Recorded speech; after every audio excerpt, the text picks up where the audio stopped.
성도 여러분 안녕하세요. 예수께 길을 묻다 오늘 10번째 강의 서브프라임 모기지 사태라는 제목으로 말씀을 드리도록 하겠습니다. 지난번 우리가 예수께 길을 묻다 강의를 하면서 오늘날 세상이 얼마나 우리가 하나님의 법에서 떠나 있는가를 보여주는 수많은 사례들 가운데 오늘날 우리 마지막 성도들의 믿음의 생활에 가장 밀접하게 관련된 문제가 경제라고 하는 점을 말씀을 드렸습니다. 근데 우리가 매일의 경제 행위를 하고 있는데 이 경제 행위 자체가 얼마나 우리가 하나님의 말씀에 떠나 있는가. 세계 경제 위기를 통하여 우리가 본 것은 모든 세계가 지금 빚이라고 하는 빚더미에 올라와 있고 이 빚을 통하여 사단은 저와 여러분들 그리고 세상 모든 사람을 자신의 올무 가운데 거두려고 하고 있음을 말씀을 드렸습니다. 그러면서 우리가 참된 소유에 대하여 배우기 위해서 우리가 토지에 관한 개념, 하나님께서 우리가 이 땅에 생존하는데 가장 중요한 기본적 것이 뭐냐면 하나님이 우리에게 주신 토지는 곧 하나님이 우리에게 소유권을 준 게 아니라 사용권을 주신 것을 우리가 공부를 했고요. 지난번 참된 소유란 무엇인가를 통하여 아브라함과 이삭과 야곱이 하나님으로부터 배운 참된 복이 무엇인가? 그것은 이 땅에서 무엇인가를 소유하는 것이 아니라 하나님이 주시는 약속 안에서 누리며 사는 것이 참으로 하나님이 기뻐하시는 참된 소유라 하는 것을 우리가 말씀을 드렸습니다. 자, 근데 오늘 우리가 이제 공부할 내용은 서브프라임 모기지 사태라는 제목인데, 여러분들이 서브프라임은 이렇게 영어로 이렇게 씁니다. SUBPRIME. 2007년에 미국에서 서브프라임 크라이시스, 서브프라임 위기가 일어났습니다. 근데 이 위기는 뭐로 됐느냐 하면 이 위기가 일어나자 수많은 사람들이 빚으로 집을 산 집들이 이제 다 팔려고 내어놓아도 살 사람이 없어서 수많은 사람들이 연쇄 파산하는 사태가 일어난 것이 서브프라임 위기입니다. 근데 서브프라임이 무슨 뜻인가를 여러분들이 좀 기본적으로 아시는 게 필요합니다. 서브프라임은 영어로 이렇게 씁니다. 서브프라임 모기지 MORTGAGE. 여러분 은행에 가시면 여러분들이 모기지 상품 아마 이렇게 광고해 놓은 걸 많이 보게 될 텐데요. 이 모기지라는 말이 영어로 mortgage를 그대로 우리 발음으로 옮겨 놓은 것입니다. 이 mortgage는 무슨 뜻이냐 하면 우리가 사는 집을 담보로 은행이 돈을 빌려주는 상품을 모기지 상품이라고 합니다. 그러니까 서브프라임 모기지는 주택을 담보로 돈을 빌려주는 상품 중에 서브프라임 상품이 있어요. 여러분 서브라는 말은 여러분 무슨 말이냐? 아래라는 뜻입니다.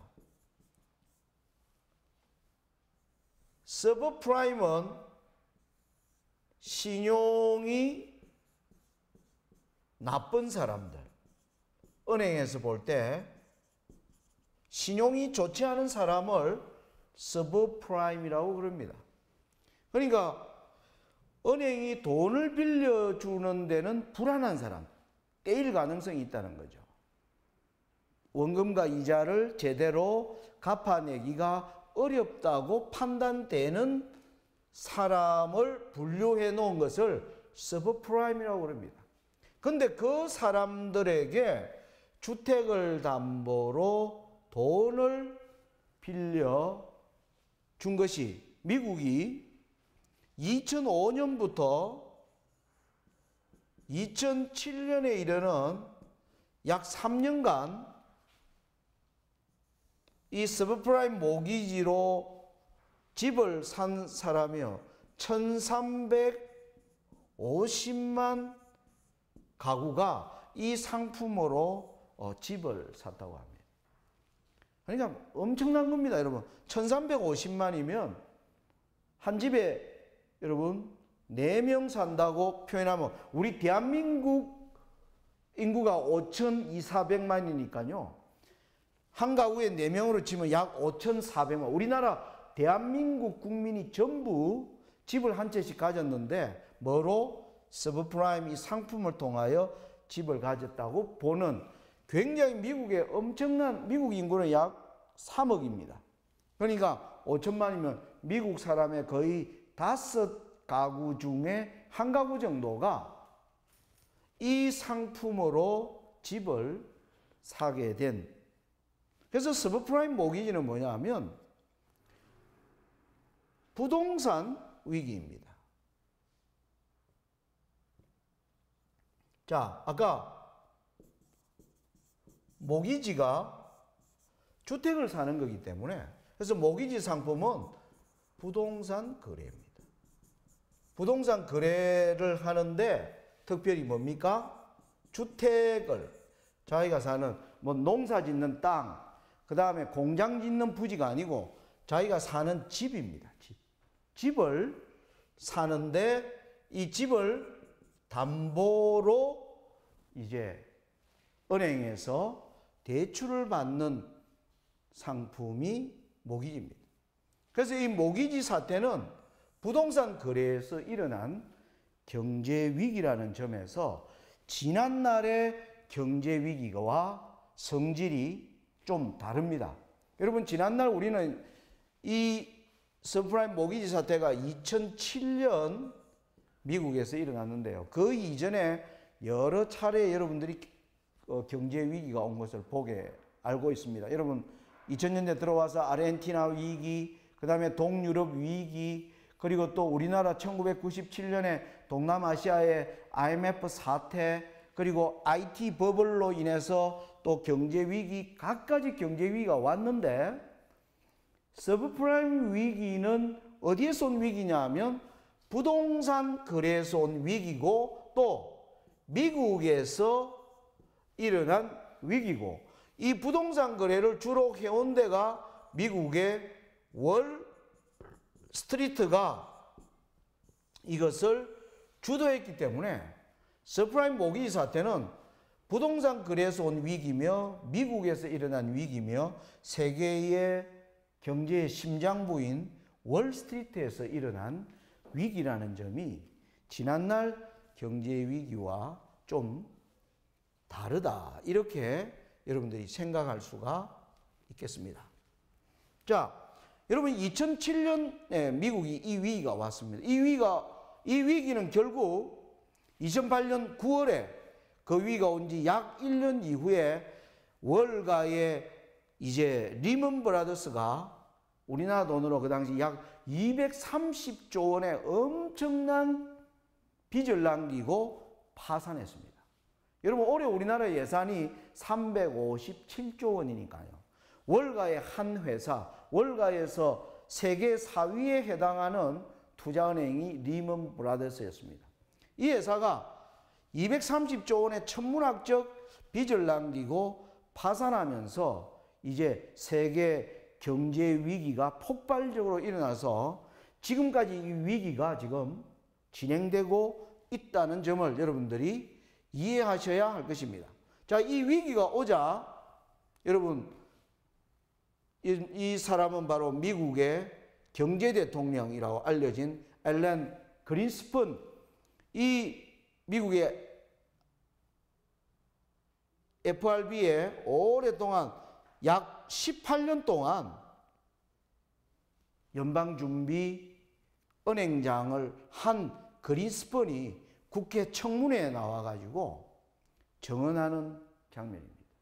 이 증언은 왜냐하면 그 당시 경제를 장악한 모든 사람을 불러다가 도대체 경제를 어떻게 지휘했길래 지금 미국의 경제가 이 모양으로 갔는가 라면서 국회의원 앞에서 추궁당하는 장면이고요. 여러분 이것은 이제 미국의 월가의 수많은 투자 은행들을 운영한 여러분 유명한 조지 소로스, 짐 로저스, 여러분들이 알만한 굵직굵직한 사람들이 전부 국회 청문회에 나와서 그들이 행한 나쁜 일에 대하여 질의를 하는데 그들은 나는 맹세코 이런 일이 일어날 줄 모르고 그랬다라고 전부 증언을 했습니다만, 아무튼 그러한 청문회가 그 당시 신문에 날마다 연일 기사화되었습니다. 여러분 이 일은 결국 여러분 2009년 12월 9일 미국 뉴스위크 표지에 스스로 뉴스위크가 미국이 망했다는 것을 이렇게 표현해냈습니다. How great powers fall. 어떻게 이 위대한 권세가 무너질 수 있는가. 이 미국은 보니 steep debt. 무슨 말인지 알죠? 빚은 가파르게 올라가고 있고 slow growth. 성장은 없는, 그러나 and high spending kill empire. 세계의 경찰 나라를 하기 위하여 엄청난 전쟁 비용을 부담하는 나라. 빚은 가파르고 성장도 멈춰버렸고 그런데도 엄청난 국방을 위하여 돈을 지불해야 되는 나라가 과연 미국이 다음 세기에 세계를 주도할 수 있겠는가? 그런 시대가 지나갔다. 미국이. 스스로 미국이 이 경제 위기로 말미암아 미국의 위상이 이렇게 되었다라고 하는 이런 기사가 이제 떠올랐고요. 그 이후에 우리는 보니까 정말 미국이 자기들 나라에서 일어난 위기를 해결하기 위해서 드디어 연방준비은행의 총재로 올라온 벤 버냉키가 지난 오바마 대통령과 함께 5년간 이 금융위기 이후에 미국과 세계 경제를 이끌었습니다. 그런데 그가 행한 일은 오로지 한 가지였습니다.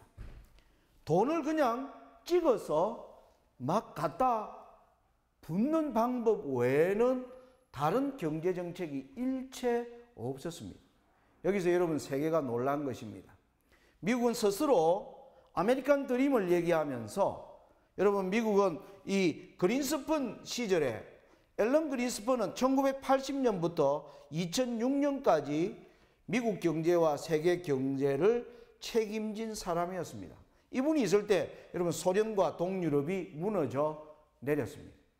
그러면서 21세기를 들어오면서 여러분 아시는 것처럼 부동산, 주식, 수많은 자산 가치들이 막 올라가고 있을 때 세계 경제를 주도하던 이 그린스펀은 수많은 사람들에게 칭찬을 받았습니다. 미국 경제를 아주 훌륭한 튼튼한 반석 위에 올려놓은 사람이고 어떤 사람은 이 사람을 경제의 신이다.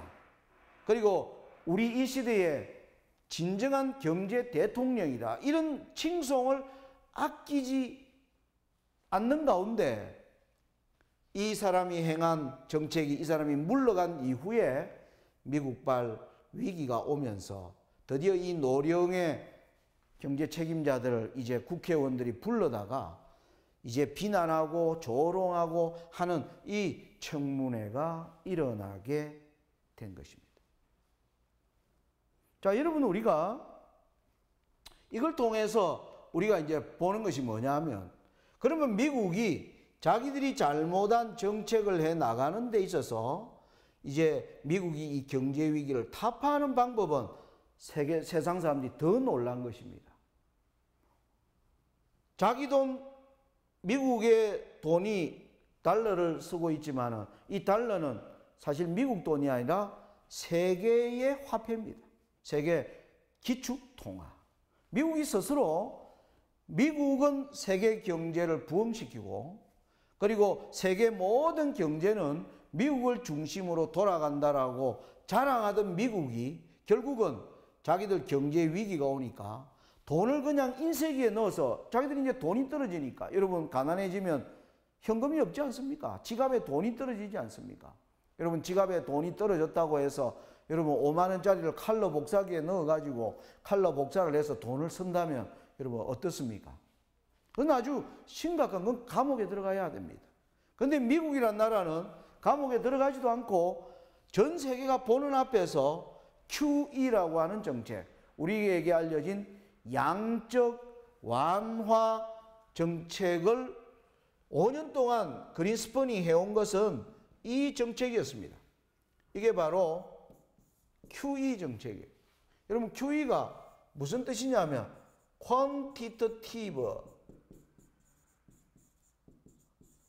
여러분 quantity 하면 양 아닙니까? 그러니까 이것은 양적인 통화의 돈의 양을 quantitative easing. 여러분 easing은 말해 풀어준다, 느슨하게 한다. 지갑에 돈이 없는 것을 지갑에 돈이 있게 하는 정책.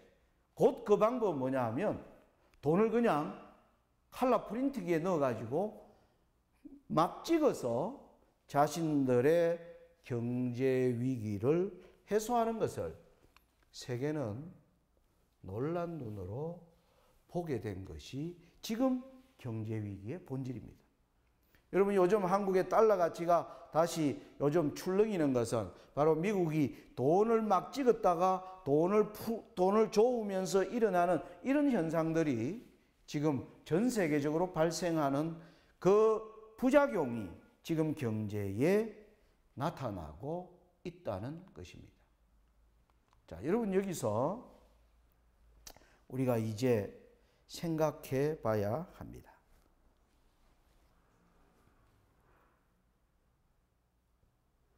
여러분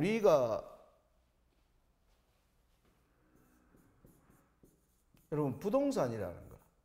부동산은 오늘날 여러분 1990년대 이후 최근 20년을 생각해 보면 부동산은 사람들이 재산을 정식하는 재테크의 가장 중요한 수단이었습니다. 여러분 이 재테크를 위해서 수많은 사람들이 부동산 세법을 연구하고 새로운 곳에 길이 뚫리고, 여러분 우리나라도 1970년대 이후에 고속도로 시대가 열리면서 곳곳에 일일 생활권이 되고 길이 뚫리는 곳에 땅값이 폭등하기 시작했습니다. 부모로부터 물려받은 한 평짜리 땅이 1,000원, 2,000원 하던 땅이 그곳에 길이 나면서 10만 원, 20만 원짜리로 어느 날 갑자기 땅값이 50배, 100배씩 올라가게 되자 사람들이 부동산이 돈이 되는 것이라고 하는 눈을 뜨게 된 겁니다.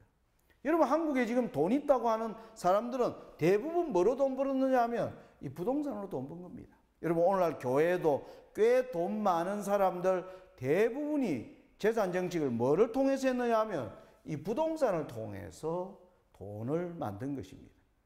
우리가 토지는 하나님께서 우리에게 소유권을 준 것이 아니라 사용권을 주었는데 사단은 우리에게 토지에 대한 소유욕을 불러일으켜서 수많은 하나님의 백성과 교회까지도 부동산을 소유하는데 그들의 온 돈을 투입해서 그 부동산 값이 오르게 되자 수많은 사람들이 돈을 버는 이 부동산 재테크가 오늘 전 세계를 관통한 것입니다. 이게 1990년대 이 부동산과 함께 또 뭡니까? 주식. 이런 것들이 자산 가치가 상승되기 시작하면서 부동산 값은 천정부지로 올라가게 된 것이죠. 그래서 오늘날 수많은 교인들도 이 부동산 재테크에 뛰어든 것은 자기 집을 구입하는 데 있어서 빚으로 집을 사는 것입니다. 자기의 돈은 2억, 3억밖에 없는데 은행에 주는 빚을 통하여 5억, 6억짜리 집을 사서 사는 것은, 여러분 많은 분들이 가보면요, 자녀들 다 키우고 60대 넘은 분들이, 은퇴한 분들이 사는 집을 자주 가보면 두 사람이 살면서 30평, 40평짜리 집을 가지고 살고 있습니다. 오늘 이것은 교회도 마찬가지입니다. 왜 그렇습니까? 그 집이 자산 가치가 올라가서 집값이 오르면 앉아서 돈을 번다는 이 생각이 하나님의 백성과 교회까지도 이 부동산 열기에 교인들이 따라가도록 사단이 이렇게 세상을 만들어 놓았다는 것입니다. 바로 여기에서 일어난 것이 무슨 위기라고요? 서브프라임 모기지 사태는 바로 이러한 분위기에서 이루어진 것입니다. 자, 여기서 우리가 좀 생각을 해 보기를 원하는 건 여러분 보십시오. 여러분, 우리가 사는 집, 제가 여러분 질문하겠습니다. 집은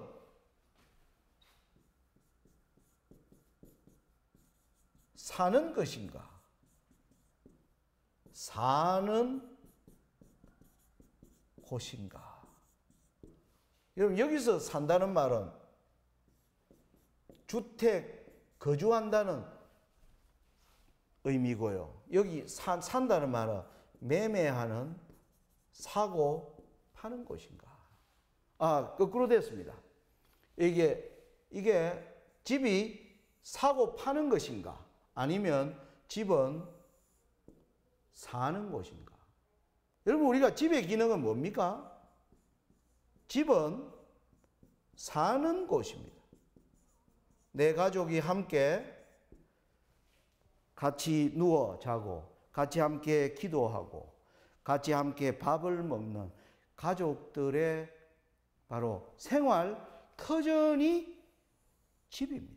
그래서 하나님께서 우리에게 집을 지을 수 있는 땅을 우리에게 사용하도록 하나님이 우리에게 땅을 주신 것입니다. 그런데 사단은 집을 사는 곳이 아니라 집을 뭐 하느냐? 사고 파는, 매매하는 상품으로 집을 변질시켜 버린 것입니다. 이게 오늘날 우리가 성경의 뜻에서 굉장히 잘못되어 있음을 보는 것입니다. 여러분, 가족이 사는 곳이라면 큰 집이 필요 없습니다. 온 가족이 모여서 함께 잘 수 있고 함께 거주할 수 있는 공간의 크기면 족한 것입니다. 그런데 우리는 집을 사고 파는 하나의 상품, 가격을 올려서 거품을 만들어서 거기에서 이익을 취할 수 있는 상품으로 보다 보니까 집의 성격은 완전히 변질해 버린 것이에요. 여기에서 가난한 사람들은, 돈이 없는 사람은 자기들이 누워서 잠잘 수 있는 공간마저도 확보할 수 없나. 왜? 집이 사고 파는 것이 되니까요. 집값이 뭐 하는 겁니까? 집값이 폭등하는 것입니다. 사단은, 하나님은 우리에게 집을 거주하는 장소로 하나님 우리에게 이 땅을 사용하도록 우리에게 주셨는데, 사단은 이것을 변질시켜서 매매하는 상품으로서의 집으로 사단이 변질시켜 놓은 것입니다.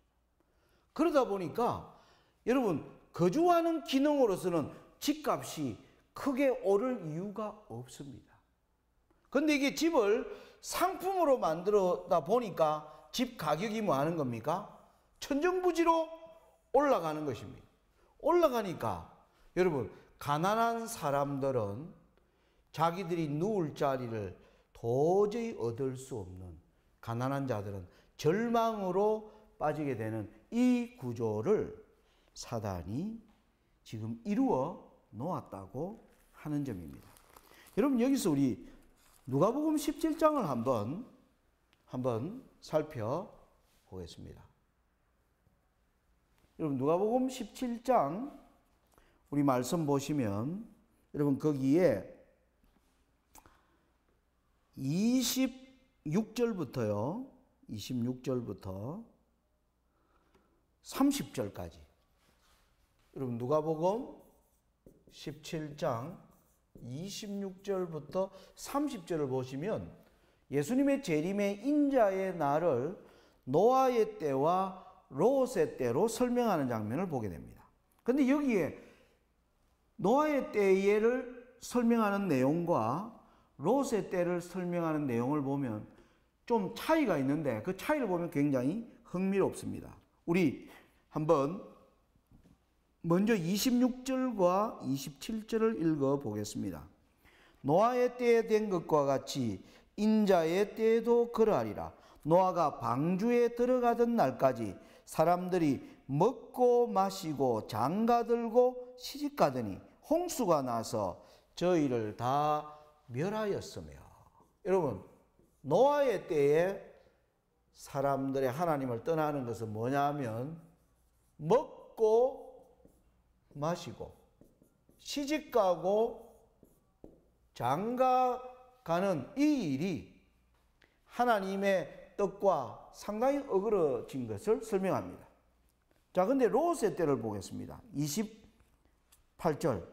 또 롯의 때와 같으니 사람들이 먹고 마시고 사고 팔고 심고 집을 짓더니. 여러분, 롯의 때는 먹고 마시고 뭡니까? 사고 팔고 심고 집을 짓더니. 여러분, 노아의 때와 롯의 때 차이가 사고 팔고 심고 집을 짓는 것이 다르다. 어떤 의미일까요? 여러분, 노아 시대와 롯 시대를 보겠습니다.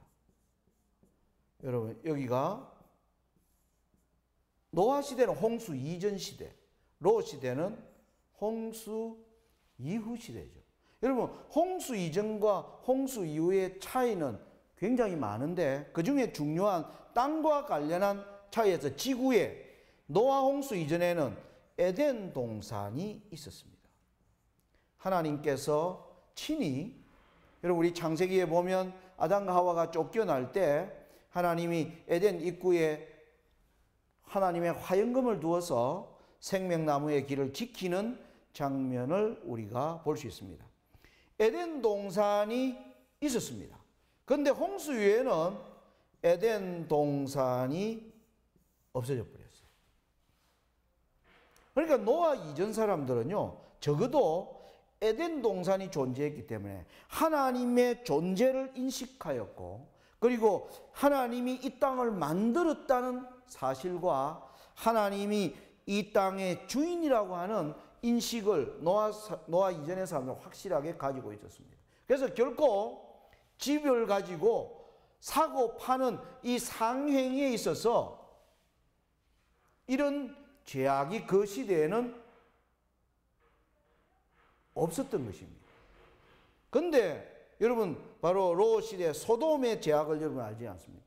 소돔의 죄악은 그 식물이 풍족하고 오늘날 우리가 바알을 쫓아가는 세상이 풍요와 안위를 쫓아가는 것처럼 바로 소돔 성은 바로 풍요와 안위를 쫓아가는 이들의 죄악은 뭐냐면 사고 팔고 심고 집을 짓는 것이 이미 하나님이 참 주인이라는 생각을 상실해버린 시대의 모습을 우리가 노아와 롯의 시대의 모습을 이렇게 누가복음이 서로 다르게 표현하는 것을 우리는 여기 한번 흥미롭게 저는 성경을 연구하면서 보게 되었습니다.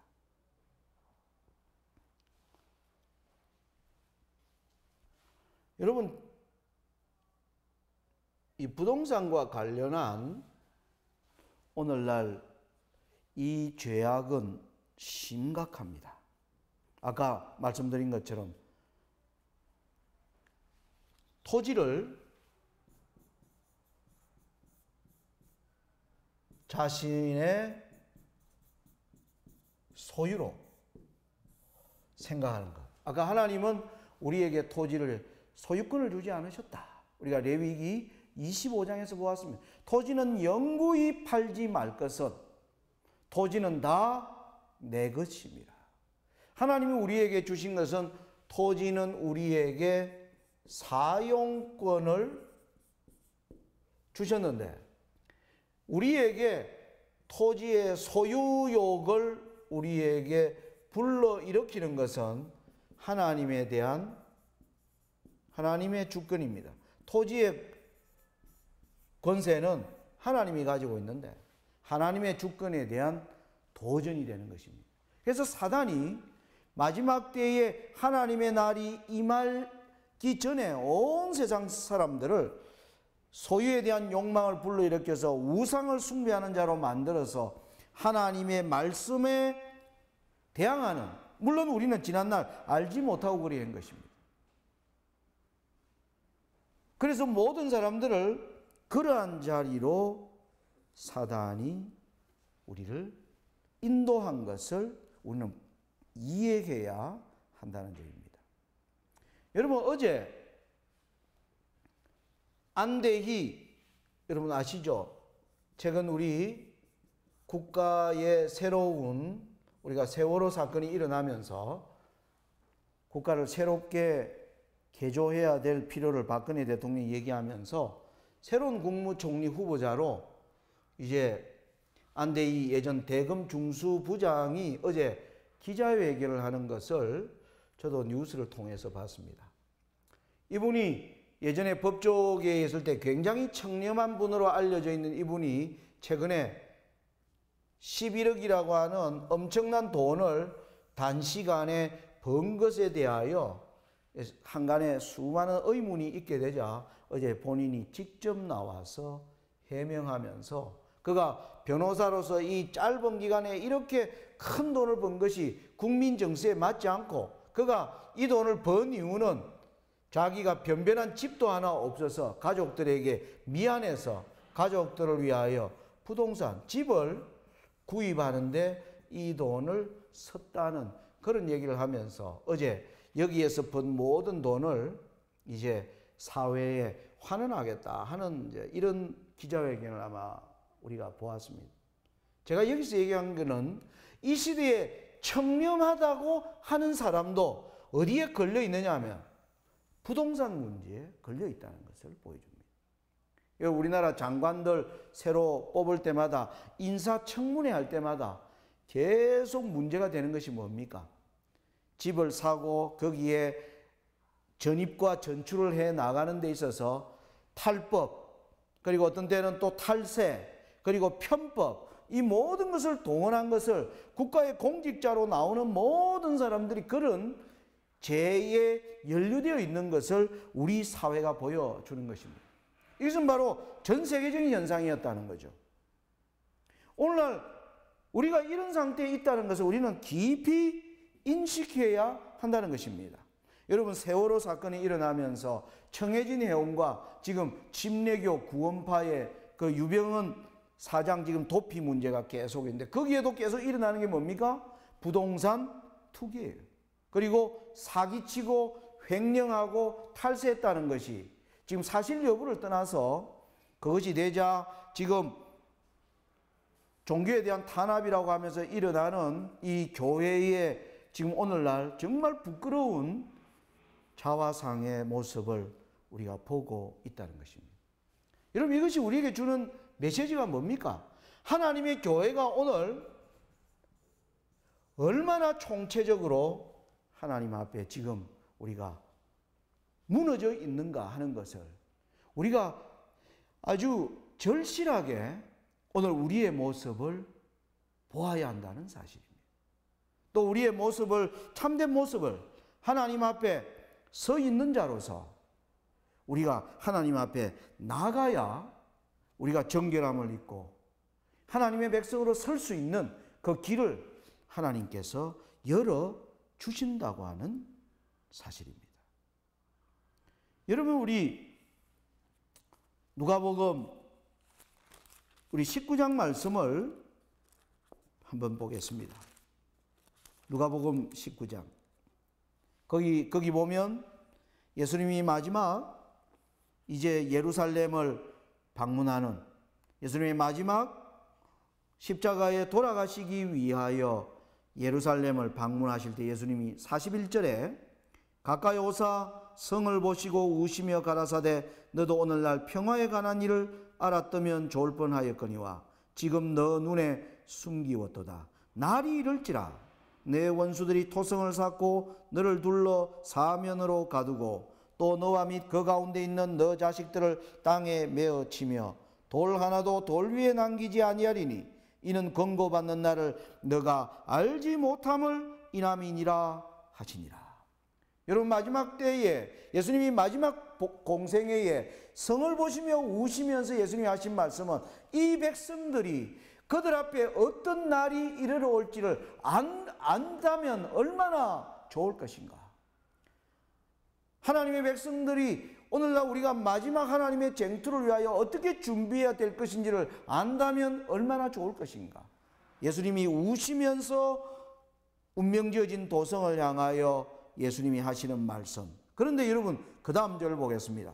그때 그런데도 교회는 어땠는가? 45절. 성전에 들어가사 장사하는 자들을 내어 쫓으시며 저희에게 이르시되 기록된 바 내 집은 기도하는 집이 되리라 하였거늘 너희는 강도의 구려를 만들었도다 하시니라. 여러분, 이 말씀이 의미 있지 않습니까?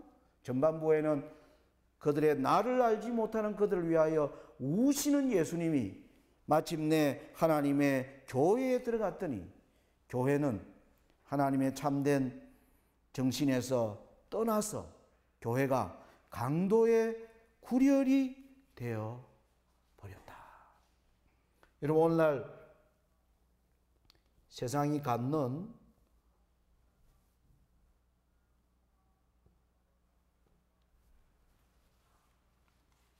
이 부동산의 위기가 얼마나 심한가, 여러분 이 도표를 한번 보시면 됩니다. 오늘날 세상의 경제가 어떻게 되어 있느냐 하면요, 여러분 여기 The Inverted Pyramid of Global Liquidity. 여러분, 글로벌 리퀴드, 전 세계 리퀴디티는 돈이 도는 걸 나타냅니다. 유동성이라고 표현합니다. 세계적 돈의 유동성이 이게 피라미드 모습인데 이렇게 뒤집어져야 안정적인데 굉장히 위태한 상태로 인버티드 되어 있다는 겁니다. 오늘날 세계 돈이 어떻게 되어 있는가? 여러분 여기 보시면 세계 돈에 돌아다니는 돈의 1%는 파워마니, 이게 우리가 쓰는 현금입니다. 우리가 쓰는 돈은 세계 지금 돈의 1%밖에 안 된다는 겁니다. 그 다음에 11%가 뭐냐 하면 여러분 카드로 쓰는 돈이고, Securitized debt는 뭐냐? 담보로 빚을 내는 것입니다. 여러분 집을 담보로 주택을 사는 것, 그 다음에 차량을 빚내서 사는 것, 이 모든 담보를 설정하여 빚내는 돈이 13%라는 겁니다. 이건 전부 채권이죠. 이 채권을 가지고 또 정권사들이 장사하는 상품을 만든 것을 디라이버티브라고 합니다. 파생상품이라고 합니다. 그러니까 이 파생상품은 빚을 기초로 만들어진 상품이에요. 그러니까 굉장히 빚진 것도 나쁜데 빚이 상품이 되면 안 되죠. 왜냐하면 빚은 뭔데요? 부채인데요.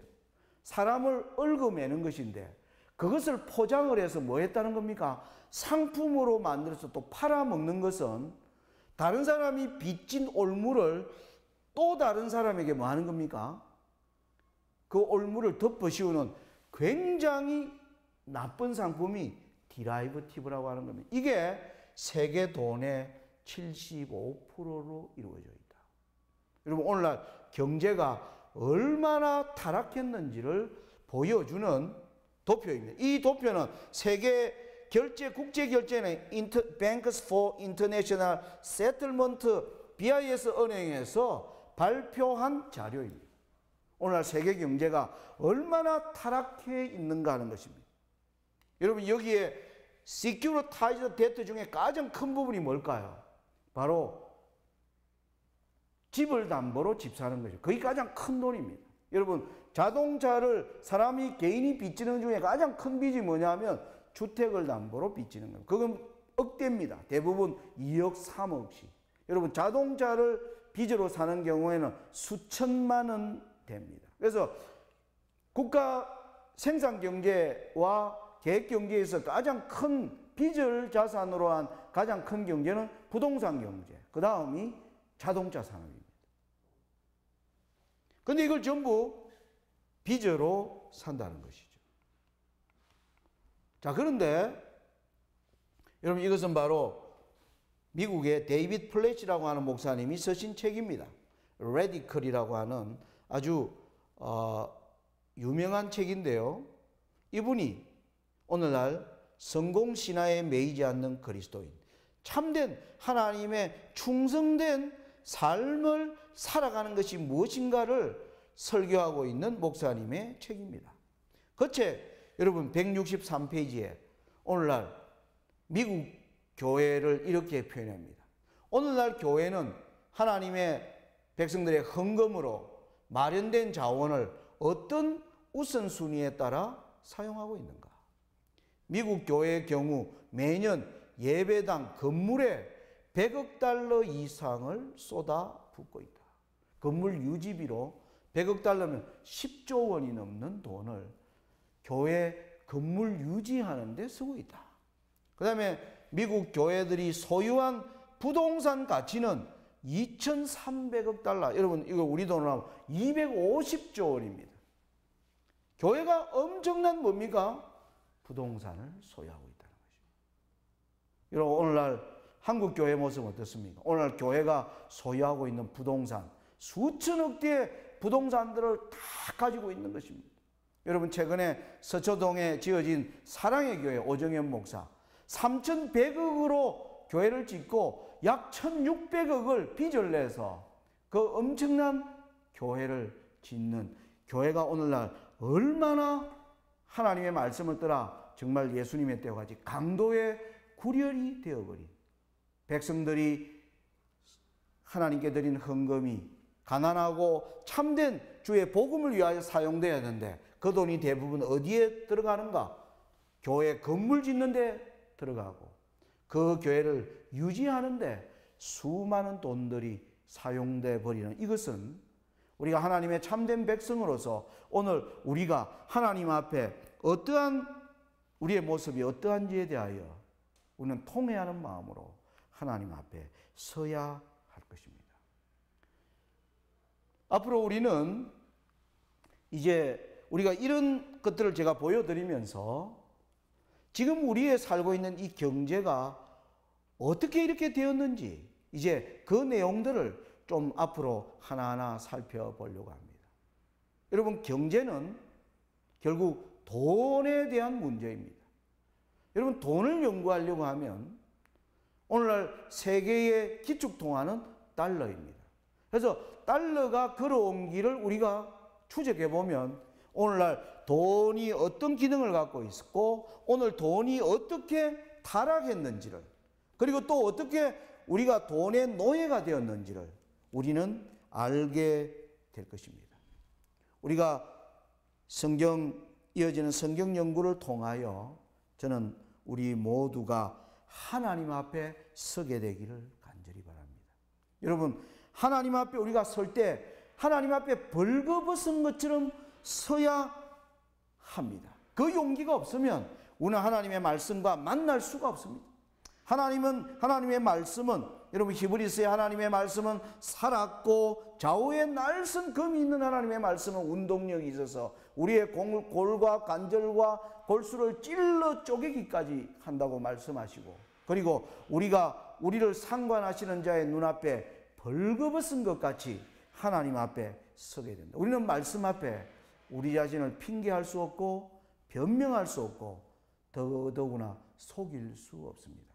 여러분 오늘 우리는 신앙적으로 교회와 개인의 신앙은 큰 위기에 지금 직면해 있습니다. 주님, 우리가 이 위기에 벗어나는 길은 우리가 하나님 앞에 서는 방법밖에 없습니다.